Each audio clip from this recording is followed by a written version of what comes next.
1.4. Berikut pemaparannya. Bismillahirrahmanirrahim. Assalamualaikum warahmatullahi wabarakatuh. Alhamdulillah, puji dan syukur kita panjatkan kepada Rabbi. Pada kesempatan ini teman-teman semua dapat bergabung dalam acara aksi nyata modul 1.4 calon guru penggerak angkatan 8, yaitu dari SD 4 pada Suka, Bu Yuli.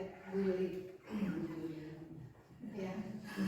Saya ucapkan terima kasih kepada semuanya. Di sini saya berperan sebagai moderator yang akan membimbing jalannya aksi nyata atau pengimbasan dalam salah satu tugas sebagai guru penggerak. Untuk susunan acara akan saya sampaikan saja. Yang pertama adalah pembukaan, yang kedua adalah pembacaan ayat suci Al-Quran, yang ketiga adalah sambutan dari kepala sekolah, yang keempat adalah puncak acara atau inti acara kita, yaitu presentasi dari CGP kita, dan yang kelima adalah sesi diskusi antara peserta yang hadir di sini dengan CGP kita, dan yang terakhir adalah penutup. Untuk itu, untuk mempersingkat waktu, pembukaan akan saya buka saja dengan mengucap Bismillahirrahmanirrahim. Menginjak ke acara berikutnya, yaitu pembacaan ayat suci Al-Quran yang akan disampaikan oleh Ibu Kosoka. Kepada Ibu, dipersilakan. Waalaikumsalam warahmatullahi wabarakatuh. A'udzu billahi minasyaitonir rajim. Bismillahirrahmanirrahim.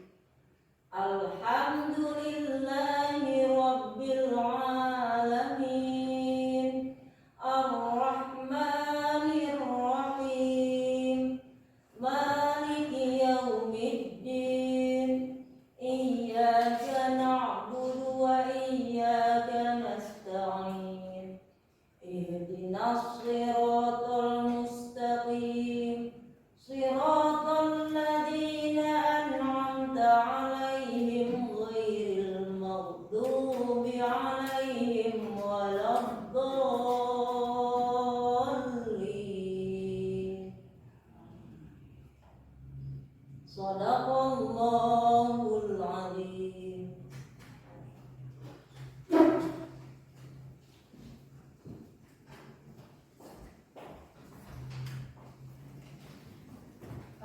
Terima kasih kepada Bu Pasohah yang telah melantunkan ayat suci Al-Quran. Mudah-mudahan apa yang Ibu lantunkan itu menjadi barokah, khususnya buat Ibu Pasohah, umumnya bagi kita semua yang mendengarkan atau mendengar ayat suci Al-Quran. Acara berikutnya adalah sambutan, yaitu dari kepala sekolah. Saya persilahkan kepada Bapak Sarikin untuk ke depan. Bismillahirrahmanirrahim. Assalamualaikum warahmatullahi wabarakatuh. Waalaikumsalam warahmatullahi wabarakatuh. Alhamdulillah, pada hari ini, pada siang hari ini, kita bisa berkumpul di SD 4 pada Suka ini dalam rangka acara pelaksanaan pembahasan atau aksi nyata modul 1.4 guru budaya positif yang kebetulan hari ini rekan kita Ibu Juliana Farhan akan melaksanakan pelaksanaan modul dalam rangkaian pelaksanaan calon guru penggerak angkatan 8. Dari Bapak mungkin ada sedikit arahan, sedikit masukan. Yang pertama untuk masalah guru penggerak, mungkin di sini pelaksanaan guru penggerak itu diharapkan nanti kedepannya dapat memberikan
sudah ada fasilitas untuk calon kepala sekolah itu dari guru penggerak.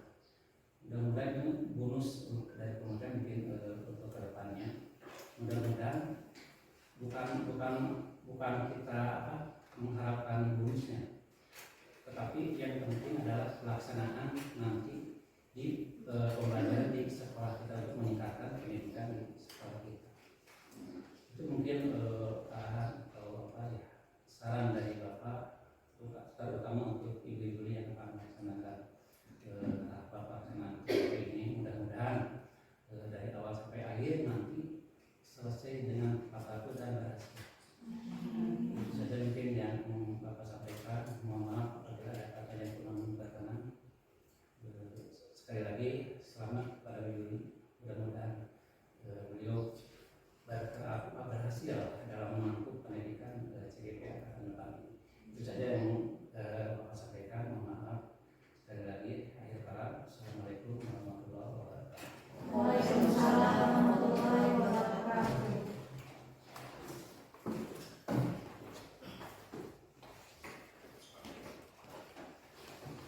Terima kasih kepada Bapak Kepala Sekolah yang telah memberikan sambutannya dan menerima Bu Yuli dan teman-teman lain yang akan menjadi guru penggerak dengan tangan terbuka, mendukung kami menjalankan pendidikan guru penggerak. Memang benar kata Bapak, guru penggerak adalah harapan sekolah. Diharapkan guru penggerak ini bukan mengembangkan dirinya sendiri, tetapi mengembangkan temannya dan juga mengembangkan sekolah yang dia di mana dia bekerja. Nah, untuk itu bagaimana Bu Yuli atau guru penggerak ini akan mengembangkan kita selaku rekan dan juga sekolah? Maka tahap awalnya adalah menyampaikan apa yang telah beliau kerjakan, apa yang telah beliau pelajari selama menjadi calon guru penggerak. Nah, kesempatan inilah yang dilakukan atau yang dimanfaatkan oleh beliau untuk menyampaikan apa saja dalam pendidikan guru penggerak itu beliau apa saja yang telah diperoleh dan apa yang dilakukan, sehingga diharapkan kita sesama temannya mengikuti jejak yang telah dilakukan beliau dan diharapkan akhirnya sekolah juga semakin berkembang. Oleh karena itu kita langsung masuk ke acara inti, yaitu acara pengimbasan yang narasumbernya adalah calon guru penggerak angkatan 8 dari SD 4 pada Suka, Ibu Yuliana Farhan, SPD. Silahkan Ibu, saya persilahkan. Assalamualaikum warahmatullahi wabarakatuh. Waalaikumsalam warahmatullahi wabarakatuh. Alhamdulillahirabbil alamin. Wa bihi nasta'inu ala umuri dunya waddin wa ala alihi wasallam. Sebelumnya saya ucapkan terima kasih kepada Bapak Kepala Sekolah yang telah mengizinkan saya untuk berdiri di sini, kepada rekan-rekan sejawat saya di SD 4 pada Suka. Terima kasih telah meluangkan waktunya. Kebetulan di sini saya berdiri di depan ini bukan karena saya bisa, tapi di sini saya dituntut untuk menularkan budaya positif yang telah saya terima di pendidikan guru penggerak ini. Mudah-mudahan ilmu yang saya terima bisa bermanfaat untuk saya pribadi, terus bisa disalurkan kepada teman-teman di sekolah ini. Sebelum kita ke materi yang akan disampaikan, mudah-mudahan kita semua bisa memajukan sekolah kita, meskipun sekolah kita berada di pinggiran kota, tapi dengan adanya semangat dari guru-guru yang mungkin sekarang sudah semangat, tapi lebih ke kodrat zaman dan kodrat alam yang harus kita lebih make sure, harus lebih gali lagi. Insya Allah kita itu bisa sebetulnya. Sudah kita lakukan, tapi mungkin tahapan-tahapannya yang mungkin masih kesana kemari mungkin. Tapi dengan adanya guru penggerak ini, mudah-mudahan kita bisa lebih maju lagi. Sebelum kita melaksanakan ini, saya akan stimulus dulu. Ketika saya bicara SD 4 pada Suka, ibu-ibu atau kita semua bisa ucapkan kita bisa, kita bisa. Bisa ya Bu ya? Iya. SD 4 pada Suka, Kita bisa, kita bisa. terima kasih. Kita mulai saja untuk materi yang akan saya sampaikan, yaitu menyebarkan pemahaman dan pengalaman penerapan budaya positif. Di sini saya ucapkan selamat datang, mari belajar bersama, berkolaborasi, dan saling mendukung demi mewujudkan disiplin positif di sekolah kita tercinta. Karena sekolah yang hebat itu tidak hanya oleh satu orang, tapi berbagai sumber, bukan hanya kita sebagai guru, tapi dengan orang tua, komite, dan anak itu sendiri. Jadi diharapkan kita belajar bersama ini, berkolaborasi ini tidak ada satu orang yang pasti paling bisa, tapi semuanya saling membantu, saling mengoreksi untuk kemajuan bersama. Di sini budaya positifnya mungkin kalau di sekolah kita sudah ada kolaborasi yang mungkin tidak terasa, tapi itu benar terjadi. Kadang kita tidak sadar bahwa kita itu sedang berkolaborasi dengan teman sejawat, dengan komite, atau dengan orang tua murid. Kemudian konsep utama budaya positif. Yang pertama adalah perubahan paradigma belajar. Perubahan paradigma belajar ini kadang kita mengutarakan si anak itu seperti kertas kosong. Padahal si anak itu bukan kertas kosong, tapi dia sudah ada garis-garisnya. Tapi kita sering sekali mengartikan si anak itu kosong aja, kita aja yang melukisnya. Padahal si anak itu di paradigma kita itu sudah ada garis-garisnya, kita itu tinggal menuntunnya saja. Kemudian yang kedua, disiplin positif. Sudah sebagian mungkin disiplin positif ini kita terapkan seperti senyum, sapa, kemudian masuk kelas itu harus dengan basmalah, kebutuhan dasar manusia. Karena pendidikan itu sebetulnya bukan hanya untuk anak saja, kebutuhan dasar manusianya, tapi kita juga sebagai guru wajib memiliki motivasi ya Bu, motivasi perilaku manusia. Kemudian yang kelima, posisi kontrol restitusi. Yang keenam, keyakinan kelas. Yang ketujuh, segitiga restitusi. Mungkin dari bahasa-bahasa ini baru ada yang baru mungkin mengenal bahasa restitusi, keyakinan kelas, segitiga restitusi. Padahal dalamnya itu sama yang sudah kita lakukan di kelas, seperti restitusi, kontrol restitusi. Itu pengontrolan kita di kelas terhadap anak. Ketika ada anak yang bertengkar, apa yang harus kita lakukan? Itu disebut dengan restitusi. Apa yang akan kita lakukan? Tapi mungkin bahasanya lebih ke ilmiah. Kemudian keyakinan kelas. Kita sering menanyakan kepada anak, kalau mau ke toilet atau apa, izin dulu pada ibu. Atau di kelas boleh tidak minum, itu merupakan keyakinan kelas kita. Itu kan sering kita lakukan, tapi mungkin kita belum mengenal bahasanya. Kemudian yang ketujuh, segitiga restitusi. Nanti di sini ada materi segitiga restitusi yang akan saya jelaskan di halaman selanjutnya ya. Di sini. Seperti yang tadi jelaskan, paradigma pembelajaran dengan paradigma baru ini. Paradigma ini baru dirancang berdasarkan prinsip pembelajaran yang berdiferensiasi, sehingga setiap siswa belajar sesuai dengan kebutuhan dari tahap perkembangannya untuk mewujudkan profil pelajar Pancasila. Di sini berdiferensiasi ini sesuai kebutuhan. Jadi tidak bisa sekarang setiap anak itu disamaratakan.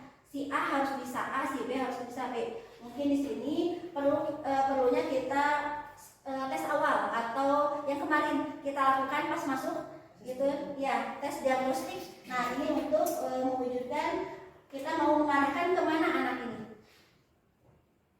Kemudian disiplin positif. Dalam budaya kita, makna kata disiplin adalah melaksanakan sesuatu untuk dapat kepatuhan, dan kita cenderung memaknai kata disiplin ini dengan ketidaknyamanan, karena pada saat kita mendengar kata disiplin, siswa utamanya akan merasa tertekan. Kemudian sebagai pendidik, tujuan kita adalah menciptakan anak-anak yang memiliki disiplin diri sehingga mereka bisa berperilaku dengan mengacu kepada nilai-nilai kebijakan universal dan memiliki motivasi intrinsik bukan ekstrinsik. Kemudian disiplin positif ini merupakan salah satu cara penerapan disiplin yang bertujuan untuk menumbuhkan kesadaran serta memberdayakan anak untuk melakukan suatu tanpa sogokan, ancaman maupun hukuman. Karena mungkin kalau paradigma kemarin itu ketika anak dikasih challenge atau dikasih hadiah hadiah itu merupakan budaya positif. Padahal untuk sekarang, paradigma sekarang itu untuk anak mendapatkan hadiah itu kurang disebutkan disiplin positif, itu hanya sementara saja, tidak berkesinambungan. Kemudian kebutuhan dasar manusia. Yang pertama, kebutuhan dasar manusia di sini adalah kebutuhan untuk bertahan hidup. Kedua, kasih sayang dan rasa diterima. Kemudian yang ketiga, penguasaan.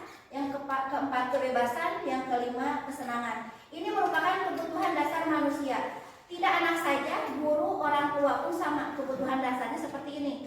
Bertahan hidup, setiap makhluk hidup pasti ingin bertahan hidup. Kemudian membutuhkan kasih sayang dan rasa diterima, sehingga mereka akan merasa nyaman dan tentram meskipun mereka di lingkungan yang baru. Kemudian penguasaan, yang keempat kebebasan, yang kelima kesenangan. Di sini yang keempat, motivasi perilaku manusia. Motivasi merupakan dorongan yang timbul pada diri seseorang secara sadar atau tidak sadar untuk melakukan sesuatu tindakan dengan tujuan tertentu.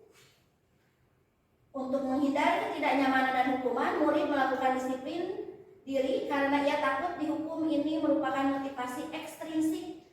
Jadi ketika anak melakukan sesuatu karena ancaman, itu mungkin melakukan disiplinnya karena ekstrinsiknya saja, tidak dengan kesadaran dirinya, tapi karena ada embel-embel hukuman. Jadi dia merasa takut mungkinnya. Kemudian mendapatkan penghargaan atau imbalan dari orang lain. Upami, kalau kalian bisa melaksanakan ini, hadiahnya ini. Melakukan disiplin diri karena ia ingin mendapat imbalan atau hadiah ini merupakan motivasi ekstrinsik sama. Kemudian menghargai nilai-nilai kebijakan dari diri sendiri. Murid melakukan disiplin diri karena sadar akan nilai kebijakan dirinya, ini merupakan motivasi. Nah, yang ini intrinsik, jadi sadar, dengan sadarnya dia melakukan apapun bukan karena ada imbalan ataupun, jadi ekstrinsik itu dari luar, kalau intrinsik itu dari dalam dirinya sendiri. Nah, sekarang ke konsep disiplin dengan identitas gagal. Mungkin ini identitas gagal ini sering kita dari tahun-tahun kemarin, mungkin ini yang kita lakukan sebagian, ada juga mungkin yang tidak. Tapi ternyata hukuman ini, yang sebut ini hukuman yaitu menyakitkan, tidak nyaman, murid rasa takut, memaksa, murid menyembunyikan kesalahan, murid menjadi rendah diri. Kalau penghargaan itu tidak efektif, merusak hubungan, mematikan kreativitas, merampas hak menghargai dirinya. Kadang kalau kita memberikan penghargaan kepada salah satu siswa saja, kadang siswa yang lain, pasti si anak itu lagi yang dapat. Jadi kurang untuk memotivasi dia untuk mengejar. Jadi sudah hafal, pasti si anak yang dapat, saya mah pasti enggak. Jadi tidak ingin ada niat berusahanya. Ini mungkin efek dari identitas gagal. Perbedaan contoh kasus, siswa sering tidak mengerjakan PR. Kita mungkin hampir atau semua guru pasti akan mengalami siswa yang tidak mengerjakan PR. Di sini ada beberapa cara dan hukuman, konsekuensi dan restitusi. Bagaimana Bapak Ibu sering melakukan saat ini? Apakah termasuk hukuman, konsekuensi atau restitusi? Apa yang pernah Ibu Bapak lakukan di kelas? Banyaknya apa? Hukuman, konsekuensi atau restitusi? Konsekuensi ya. Kalau hukuman, guru menghukum siswa tersebut dengan berdiri dengan hormat bendera selama 10 menit. Guru marah dan siswa menjadi takut. Saya kadang-kadang ada hukumannya, Bu. Masih ada yang kesananya itu guru marah karena itu emosi yang tidak terkontrol. Kemudian yang kedua, konsekuensi. Guru memberikan konsekuensi untuk siswa mengerjakan PR-nya saat istirahat atau memberikan PR lebih banyak 3 kali lipat. Guru tegas dan siswa menghormati peraturan. Apakah Ibu pernah melakukan konsekuensi ini di kelas? Apakah siswa betul besoknya mengerjakan PR kembali atau tetap saja tidak mengerjakan PR? Sekali 2 kali dikerjakan. Nah, Itu karena contoh kasus ini, mengapa adanya restitusi? Mungkin dari pengalaman-pengalaman guru-guru yang diriset mungkin ya, karena efek dari konsekuensi ini benar tidak berhasil, karena terus saja diulangi, karena mereka tidak sadar apa kesalahannya. Nah di sini dengan restitusi, guru menanyakan keyakinan kelas dan dirinya dan membantu siswa untuk menyelesaikan permasalahannya. Kemudian guru terbuka dan siswa menghormati dirinya dan orang lain. Kadang kita tidak, kadang saya kadang tidak bertanya kenapa anak tidak mengerjakan PR, alasannya seperti apa, karena apa, karena bagaimana. Mungkin anak di rumah sibuk, kan kita tidak tahu, mungkin mengurus adiknya, kakaknya, atau ada yang sakit, kita tidak tahu. Apakah ada kejadian-kejadian di keluarganya yang mengakibatkan mereka tidak bisa mengerjakan PR, begitu. Jadi dengan restitusi ini, guru menanyakan keyakinan kelasnya dulu. Kan sudah ada keyakinan kelas, kesepakatan kelas kalau kita harus mengerjakan PR. Dengan adanya hukuman pun mereka akan sadar, karena kita sudah bersepakat apa saja kalau tidak mengerjakan PR berarti harus apa. Kalau tidak bebersih, contohnya di kelas 6, kalau tidak menyapu membaca istighfar 100 kali. Jadi dia akan sadar, tidak usah disuruh oleh guru pun, dia akan sadar, oh ya saya harus baca istighfar 100 kali karena sudah kesepakatan kelas bahwa kalau yang tidak mengerjakan, jadi hukuman itu bukan tidak boleh dilakukan, tapi harus ada konsekuensinya dulu. Apa? Musyawarah dulu dengan anak, kesepakatan dulu. Boleh ada hukuman tapi dengan sadar diri mereka, dari ajuan mereka. Bu, kalau saya keluar kelas terus saya didenda loh Bu, seanu. Oh boleh, itu sepakat tidak semuanya. Kalau sepakat, ketika terjadi hal-hal yang tidak diinginkan, mereka akan sadar diri, bukan karena guru yang menyuruh tapi kesepakatan mereka sendiri. Di sini 5 posisi kontrol restitusi. Yang pertama penghukum, kemudian kedua pembuat rasa bersalah, yang ketiga teman, kemudian yang keempat pemantau, yang kelima manajer. Di sini Bapak Ibu sedang di posisi mana ketika menjadi guru? Apakah di penghukum, pembuat rasa bersalah, menjadi teman, pemantau, atau manajer? Mungkin ini identitas gagal ini sering kita dari tahun-tahun kemarin, mungkin ini yang kita lakukan sebagian, ada juga mungkin yang tidak. Tapi ternyata hukuman ini, yang sebut ini hukuman yaitu menyakitkan, tidak nyaman, murid rasa takut, memaksa, murid menyembunyikan kesalahan, murid menjadi rendah diri. Kalau penghargaan itu tidak efektif, merusak hubungan, mematikan kreativitas, merampas hak menghargai dirinya. Kadang kalau kita memberikan penghargaan kepada salah satu siswa saja, kadang siswa yang lain, pasti si anak itu lagi yang dapat. Jadi kurang untuk memotivasi dia untuk mengejar. Jadi sudah hafal, pasti si anak yang dapat, saya mau pasti enggak. Jadi tidak ingin ada niat berusahanya. Ini mungkin efek dari identitas gagal. Kemudian konsep disiplin dengan identitas sukses untuk saat ini. Konsekuensi, jadi diharapkan kita kepada anak itu menerapkan konsekuensi. Contohnya 1, penguatan jangka pendek. Mungkin ini akan tidak terasanya itu mungkin akan agak lama, tidak langsung terasa dan tidak langsung terlihat. Kemudian perlu monitoring berkelanjutan, tidak bisa hanya sementara saja, harus terus continue. Mungkin di sini kita harus lebih belajar untuk yang berkelanjutannya, karena mungkin dengan berbagai alasan atau kendala kita mungkin tidak melanjutkan hal-hal yang telah kita laksanakan. Kemudian yang ketiga, stimulus atau respon. Kita juga harus memperhatikan bagaimana respon anak sendiri. Kita inginnya seperti ini tapi anak tidak merespon. Jadi kita harus mencari lagi cara bagaimana kita menstimulus atau mencari cara lain supaya anak responnya bagaimana. Kemudian yang keempat, murid menghormati peraturan. Karena dengan kesadaran dirinya sendiri, mereka akan menghormati peraturan dengan sadar diri, dengan hati yang betul-betul mengikuti peraturan. Tidak karena seperti tadi imbalan ataupun hukuman. Kemudian yang kelima, kehilangan waktu untuk merenungi kesalahan. Kadang kita kalau ada anak yang membuat kesalahan atau apa, kita langsung menghukum atau memarahi anak tersebut. Harusnya kita mungkin harus memberikan lebih waktu untuk mengkonfirmasi dulu terhadap anak apakah betul atau tidak anak tersebut melakukan kesalahan. Di sini selain konsekuensi, identitas sukses ini adalah ada restitusi. Seperti yang saya tadi ucapkan, restitusi ini hal yang baru kata-katanya, tapi sering kita lakukan di kenyataannya. Sering kita lakukan. Yang pertama, murid bertanggung jawab untuk perilakunya. Sering kita tanyakan kenapa si A seperti ini, kenapa kamu seperti ini. Sering mungkin kita lakukan, tapi bahasanya yang sekarang mungkin lebih difokuskan. Yang kedua, fokus pada pemecahan masalah jangka panjang. Yang ketiga, murid menghormati dirinya dan orang lain. Kemudian keempat, teori kontrol, dirinya memegang kontrol. Kemudian yang kelima, murid bersemangat memperbaiki kesalahan. Dengan cara kita berdiskusi, berkomunikasi dengan anak, kemudian tidak langsung menyalahkan anak, mungkin kita akan membuat anak tersebut sadar akan kesalahannya dan tidak akan melakukan kesalahan yang mereka perbuat kembali. Mungkin ini sedikit sulit karena kadang kita juga sering terbawa emosi, ya. Jadi mungkin quality control kita yang masih kurang.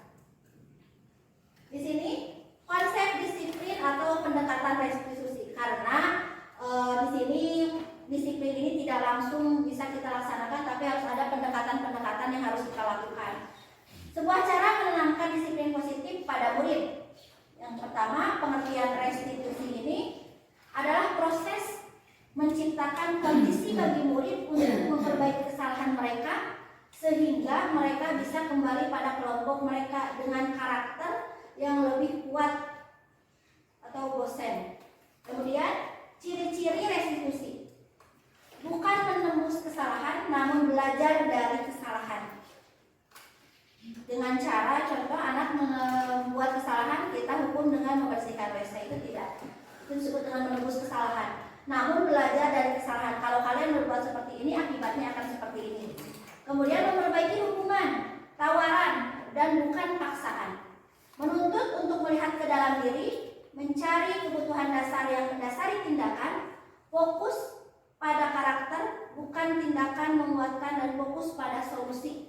Jadi kadang kita fokus dengan masalahnya, apa yang anak lakukan, tidak fokus pada solusinya. Kalau anak seperti ini, solusi apa yang harus kita lakukan? Nah, di sini kadang kita fokus akan masalahnya, bukan pada solusinya. Perbedaan contoh kasus siswa sering tidak mengerjakan PR. Kita mungkin hampir atau semua guru pasti akan mengalami siswa yang tidak mengerjakan PR. Di sini ada beberapa cara, ada hukuman, konsekuensi, dan restitusi. Bagaimana Bapak Ibu sering melakukan saat ini? Apakah termasuk hukuman, konsekuensi, atau restitusi? Apa yang pernah Ibu Bapak lakukan di kelas? Banyaknya apa? Hukuman, konsekuensi, atau restitusi? Konsekuensi ya. Kalau hukuman, guru menghukum siswa tersebut dengan berdiri dengan hormat bendera selama 10 menit. Guru marah dan siswa menjadi takut.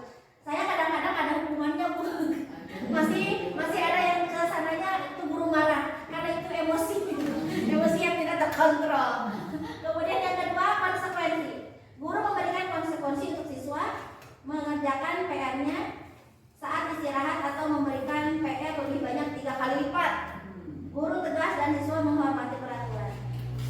Apakah Ibu pernah melakukan konsekuensi ini di kelas? Apakah siswa betul besoknya mengerjakan PR kembali atau tetap saja tidak mengerjakan PR? Sekali dua kali dikerjakan. Balik lagi. Ya, itu karena contoh kasus ini, mengapa adanya restitusi? Mungkin dari pengalaman guru-guru yang diriset mungkinnya, karena efek dari konsekuensi ini benar tidak berhasil karena terus saja diulangi karena mereka tidak sadar apa kesalahannya. Nah, di sini dengan restitusi, guru menanyakan keyakinan kelas dan dirinya dan membantu siswa untuk menyelesaikan permasalahannya. Kemudian guru terbuka dan siswa menghormati dirinya dan orang lain. Kadang kita tidak, kadang saya kadang tidak bertanya kenapa anak tidak mengerjakan PR, alasannya seperti apa, karena apa, karena bagaimana. Mungkin anak di rumah sibuk, kan kita tidak tahu, mungkin mengurus adiknya, kakaknya, atau ada yang sakit, kita tidak tahu. Apakah ada kejadian kejadian-kejadian di keluarganya yang mengakibatkan mereka tidak bisa mengerjakan PR. Begitu. Jadi dengan restitusi ini, guru menanyakan keyakinan kelasnya dulu. Kan sudah ada keyakinan kelas, kesepakatan kelas kalau kita harus mengerjakan PR. Dengan adanya hukuman pun mereka akan sadar karena kita sudah bersepakat apa saja kalau tidak mengerjakan PR berarti harus apa. Kalau tidak bebersih, contohnya di kelas 6, kalau tidak menyapu membaca istighfar 100 kali. Jadi dia akan sadar, tidak usah disuruh oleh guru pun, dia akan sadar, oh ya saya harus baca istighfar 100 kali karena sudah kesepakatan kelas bahwa kalau yang tidak mengerjakan, jadi hukuman itu bukan tidak boleh dilakukan, tapi harus ada konsekuensinya dulu apa? Musyawarah dulu dengan anak, kesepakatan dulu. Boleh ada hukuman tapi dengan sadar diri mereka dari ajuan mereka. Bu, kalau saya keluar kelas terus, saya didenda loh Bu. Sekarang, oh boleh. Itu sepakat tidak semuanya. Kalau sepakat, ketika terjadi hal-hal yang tidak diinginkan, mereka akan sadar diri bukan karena guru yang menyuruh, tapi kesepakatan mereka sendiri. Di sini 5 posisi kontrol restitusi. Yang pertama penghukum, kemudian yang kedua pembuat rasa bersalah, yang ketiga teman, kemudian yang keempat pemantau, yang kelima manajer. Di sini Bapak Ibu sedang di posisi mana ketika menjadi guru? Apakah di penghukum, pembuat rasa bersalah, menjadi teman, pemantau atau manajer? Hukum, pembuat rasa bersalah, teman atau pemantau? Pemantau aja, jadi pemantau. Di sini mungkin ada kelebihan dan kekurangan ketika menjadi kita penghukum, pembuat rasa bersalah, menjadi teman atau pemantau atau manajer. Kalau manajer mungkin Bapak kepala sekolah ya, atau untuk menjadi sebagai manajer di sini. Kembali ke sini dulu. Penghukum sering dilaksanakan ketika kita tidak bisa mengontrol emosi. Itu pasti kita akan menjadi seorang penghukum yang melakukan atau merasa anak itu pasti bersalah. Padahal kita belum tentu, atau anak itu belum tentu bersalah atau tidak. Kita pasti langsung menjadi penghukum ketika ada anak yang bertengkar. Padahal kita tidak tahu alasannya apa dulu. Kita kan langsung marah dulu, bukan menanyakan dulu atau memanggil anak tersebut untuk menghentikan pertengkaran contohnya. Kemudian pembuat rasa bersalah. Ada juga menjadi teman. Ini ada kekurangan dan kelebihan. Kalau kita menganggap anak itu teman, kadang suka tidak ngelunjak kalau ke ini mah, kalau anak-anak lebih gede mah. Jadi harus ada tahapannya. Kalau di anak kecil mungkin sebagai teman, sebagai ibu itu bisa. Tapi kalau untuk anak kelas atas, kelas 6 SMP itu mungkin jadi teman itu tidak boleh full sebagai seperti itu. Apalagi di jenjang SMA mungkin tidak bisa kan menjadi ketemu di kelas atau apa bro kan tidak bisa. Tapi kalau di anak SD mungkin masih bisa menjadi teman, mereka bercerita. Kemudian di sini contoh penerapan 5 posisi kontrol. Contoh kasusnya di sini tidak bertanggung jawab. Kalau di sini tidak bertanggung jawab, penghukumnya itu patuhi aturan sekolah atau berdiri di depan kelas. Ini contoh penghukum ketika ada siswa yang tidak bertanggung jawab. Kalau membuat rasa bersalah, berapa kali ibu guru harus memberitahu kamu, ibu kecewa sama kamu. Ini termasuk kata-kata atau membuat merasa bersalah pada anak. Kalau penghukum tadi patuhi aturan sekolah atau berdiri di depan kelas, ini mungkin lebih ke hukuman-hukuman secara langsung. Kalau pembuat rasa bersalah, berapa kali ibu guru harus memberitahu kamu, ibu kecewa sama kamu, itu membuat anak merasa bersalah. Yang ketiga, teman. Ayolah yang tertib kamu buat guru bangga. Mungkin sebagai teman, mungkin kalau di kelas atas masih bisa dilakukan kita sebagai teman. Kadang kan kita ke anak, sebenarnya ibu sudah salah, diam atau apa itu bisa. Kemudian pemantau, kamu sudah melanggar aturan dan kamu juga tahu apa konsekuensinya. Kalau ini sudah tingkatan lebih tinggi, sudah lebih mengerti konsekuensi dari peraturan kelas. Kalau yang kelima sebagai manajer, apakah kamu tahu kesalahanmu? Kira-kira bagaimana kamu akan memperbaiki kesalahan ini? Ini sudah di tahap manajer. Mungkin ini harus anak yang lebih besar.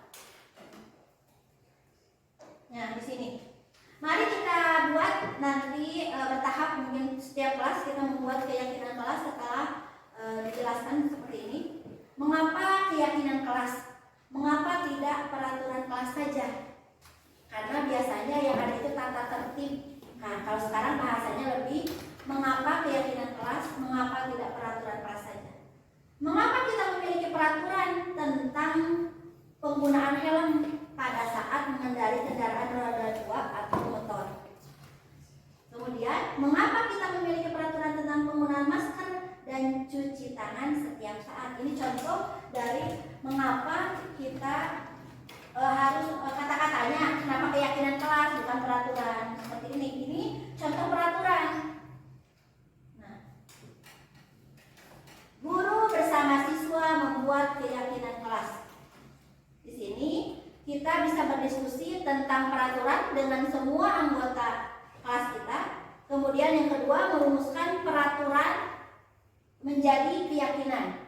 Yang ketiga, menempelkan keyakinan di dinding kelas. Mungkin sebagian kelas sudah ya Bu, sudah membuat keyakinan kelas dan menempelkan keyakinan kelas di dinding kelasnya. Ini contoh keyakinan kelas.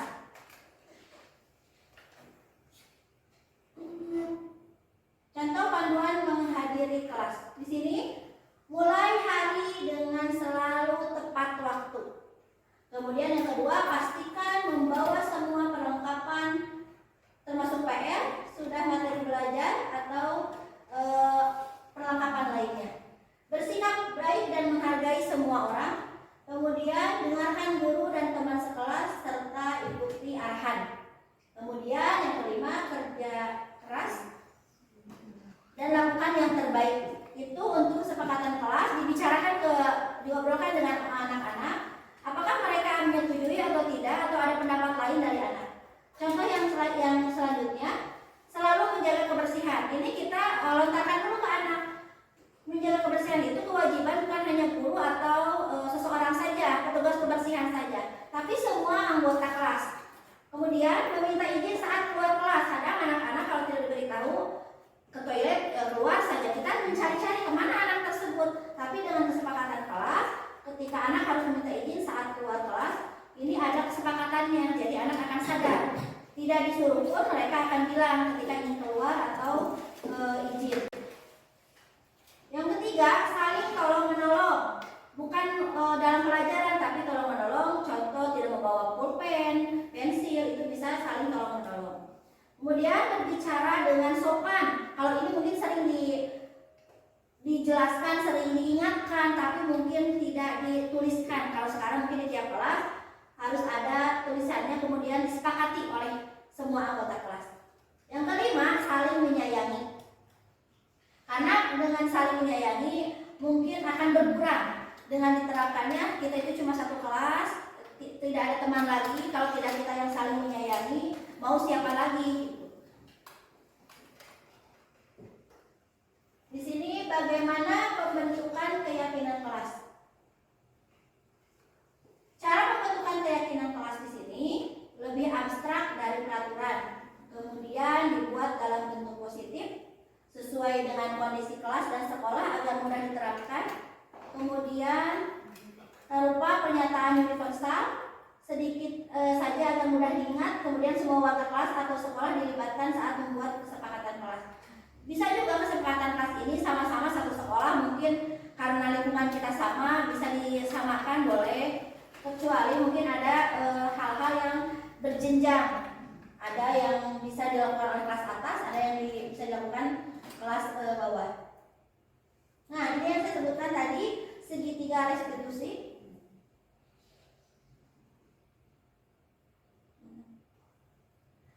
Yang pertama, menstabilkan identitas, kemudian validasi tindakan yang salah atau menanyakan kesepakatan kelas.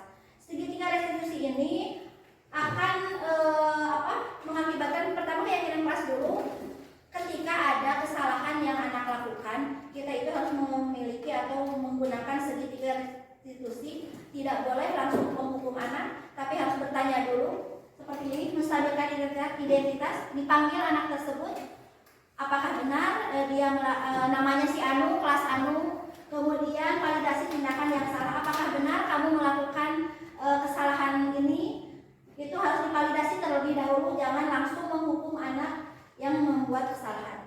Kemudian menanyakan kesepakatan kelas yang telah mereka sepakati. Kemudian apa yang akan mereka lakukan setelah membuat kesalahan, setelah menstabilkan identitas, validasi tindakan yang salah, kemudian menanyakan kesepakatan, maka akan dihasilkan anak yang sadar akan kesalahannya. Kemudian kita tidak jadi penghukum, tidak juga menjadi anak merasa bersalah, tapi anak akan berkelanjutan untuk sadar akan kesalahannya dan tidak akan melakukan kesalahan tersebut setelah kita menstabilkan identitas, validasi, dan menanyakan kesepakatannya.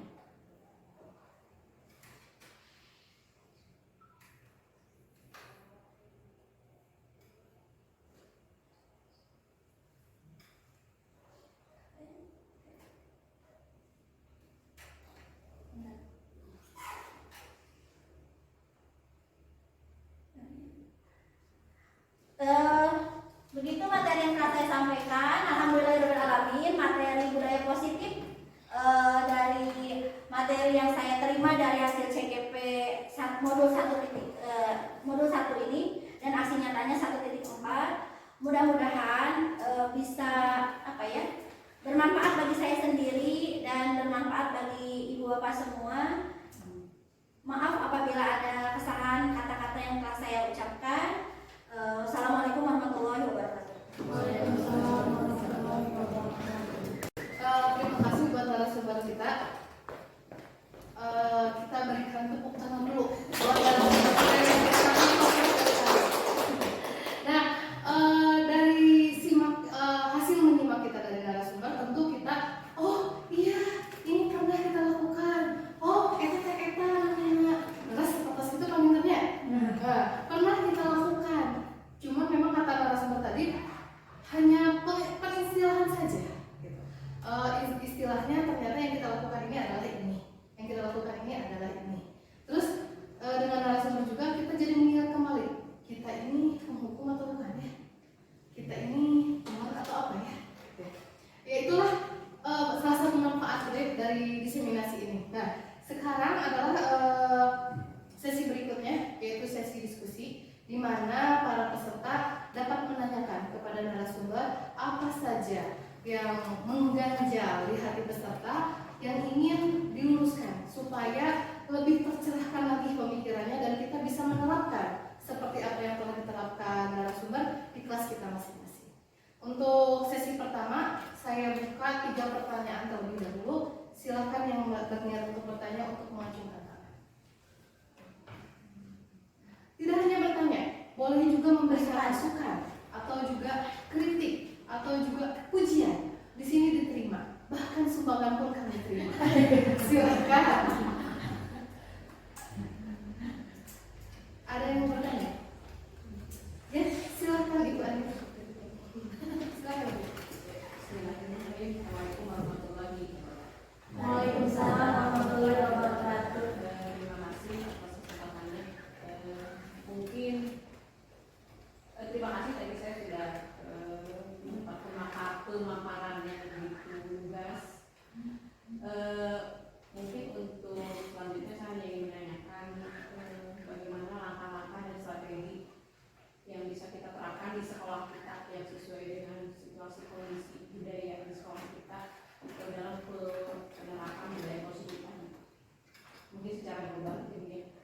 Itu saja. Terima kasih. Terima kasih. Untuk Bu Anis, kita mau nampung pertanyaan atau mau langsung jawab saja ini? Oh, kita langsung saja ya. Silakan untuk kepada narasumber pertanyaan dari Bu Anis, yaitu langkah dan strategi yang kita terapkan untuk menerapkan budaya positif yang Ibu tadi jelaskan berdasarkan lingkungan sosial budaya sekolah kita. Silakan.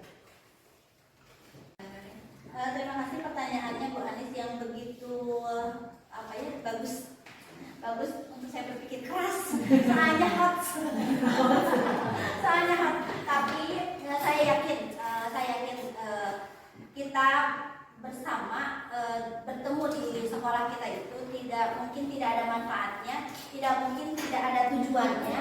Semua guru mungkin dimanapun dia berada, di lingkungan manapun, mau itu dari kota A ke kota B, kota C ke kota D, ketika beliau sudah dia atau sudah ada di sekolah tersebut pasti akan tergerak untuk memajukan sekolah tersebut meskipun beliau bukan asli orang sini, tapi dengan cintanya sebagai guru mungkin akan melihat kalau ini benar ya, kalau gini meskipun mungkin anak-anaknya berbeda dengan di lingkungan lain.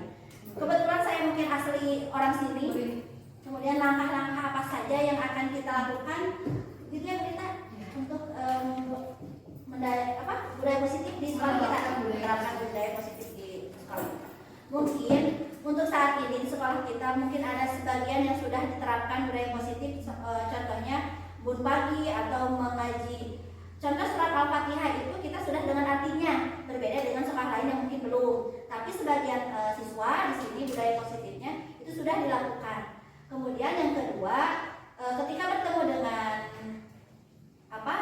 guru memberikan salam, itu mungkin salah satu budaya positif yang telah kita lakukan. Ketika ada budaya positif yang lain, kita bersama-sama saja nanti di rapat kita kembangkan atau kita ajukan apa saja budaya-budaya positif yang sudah kita lakukan dan yang belum kita lakukan dengan lingkungan yang ada di sini. Contohnya di sini kan masih banyak anak-anak yang masih belum sekolah agama, masih belum mengajinya atau membacanya masih kurang. Mungkin dengan cara kita budaya positif, sebelum masuk kelas kita membaca dulu, mengaji dulu satu ayat mungkin satu hari bisa kita lakukan. Tapi harus sepakat dulu setiap kelasnya, mungkin seperti itu. Kemudian ada tambahan lagi dari Bapak Ibu yang masih di sini untuk kelangsungan atau langkah-langkah yang akan kita lakukan di sekolah kita. Mungkin dari Ibu ada budaya positif apa yang akan kita lakukan untuk di sekolah kita, tambahannya. Nanti bisa kita ajukan di rapat. Apakah ada tambahan, Bu?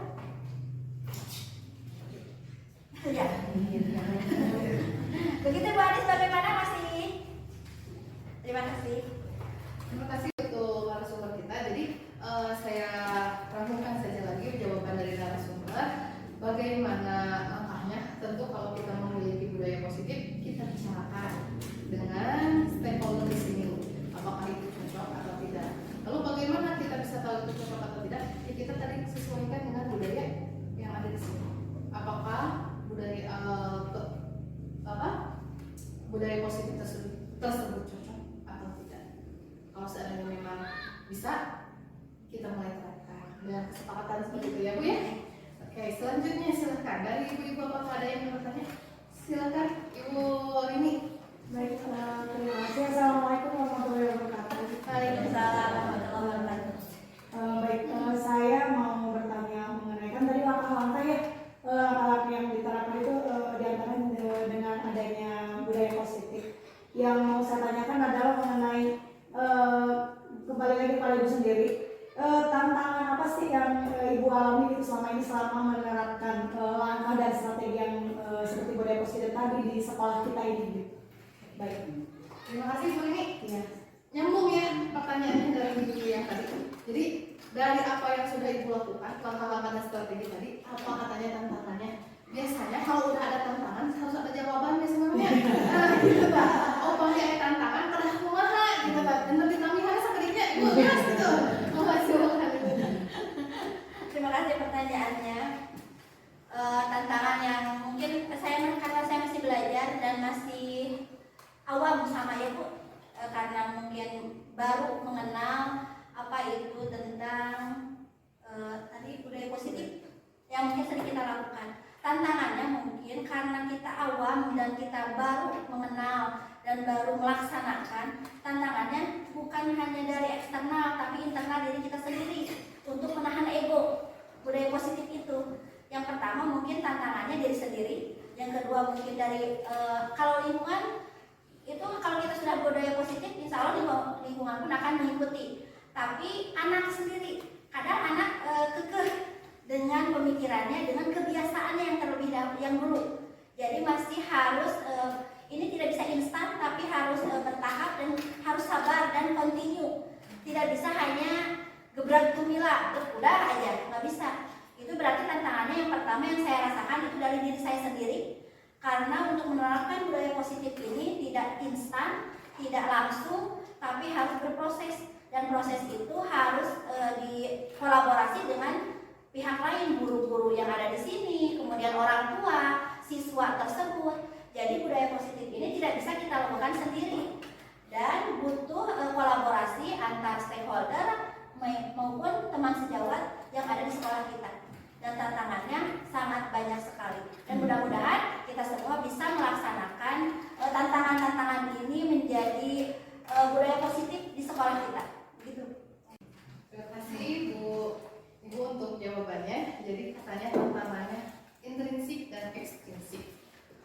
Solusinya kolaborasi. Seperti itu ya Bu? Oh, iya. Terima kasih. Ada yang lainnya?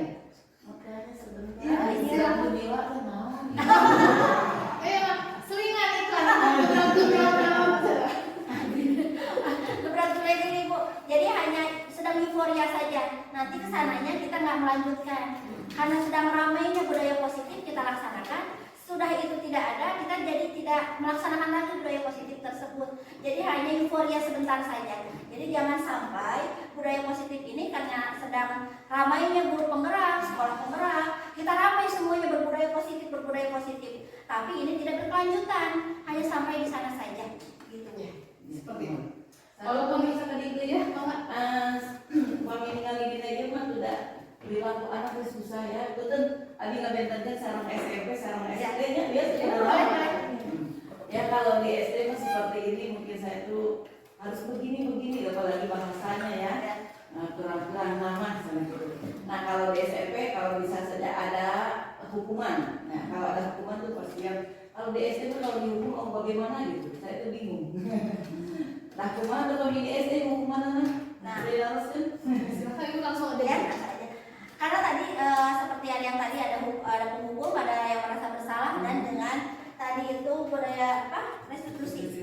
Jadi kita itu harus bertanya dulu kalau di SD punya, bukan di SD, di setiap jenjang.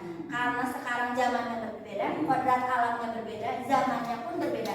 Ketika HP dulu itu hanya sebagai orang-orang yang tertentu yang punya, tapi sekarang semua orang wajib punya itu karena itu seperti sekunder sekarang ini. Kemudian yang pertama kita harus memvalidasi dulu betul tidak anak tersebut melakukan kesalahan, betul tidak anak yang itu. Jangan sampai kita menghukum seseorang yang tidak bersalah. Kemudian yang kedua, sudah kita melihat atau menanyakan anak betul nama anak tersebut, kemudian memvalidasi betul tidak anak tersebut melakukan kesalahan. Kemudian yang ketiga, membuat anak itu merasa bersalah atas kesalahannya, bukan karena kita takut karena kita. Benar nggak kamu melakukan ini? Kalau betul nggak ini bersalah tidak merasa bersalah. Jadi buat anak itu merasa bersalah karena dirinya sendiri, bukan karena dipersalahkan. Ini seperti itu Bu. Apalagi di anak kelas 1 mungkin ya Bu, akan lebih mudah mungkin karena masih sensitif, belum banyak dari sana sini, itu akan lebih mudah untuk berkomunikasinya. Jadi jawaban dari Ibu itu tadi, ya jangan dihukum. Iya. Karena menghukum itu sudah bukan zaman Di SD mah langsung nangis. Iya. Di SMP mah langsung gelut. Bahkan sekarang anak SMP bisa gelut yang dulunya. Ya, makanya posisi sebagai pelaku itu diusahakan jangan kita lakukan. Iya. Jadilah yang kata Ibu tadi, jadilah manajer, jadilah yang tadi kan? Oh, bukan teman, yang satunya lagi di bawah manajer, saya lupa lagi. Jadi pemantau dengan menanyakan apakah benar dengan cara-cara yang kita lakukan. Seperti itu mungkin ya Ibu ya jawabannya. 3 pertanyaan sudah disampaikan. Sepertinya kita tutup saja acara diskusi ini sampai pertanyaan ketiga barusan. Nah, untuk sesi berikutnya, yaitu sesi penutup, kita akan tutup acara ini dengan pembacaan doa kepada Bapak. Apakah masih ada membacakan doa? Oh, kalau begitu karena saya bukan ustazah, saya tutup saja acara ini dengan bacaan hamdalah. Alhamdulillahirobbilalamin. Akhirul kalam. Wassalamualaikum warahmatullahi wabarakatuh.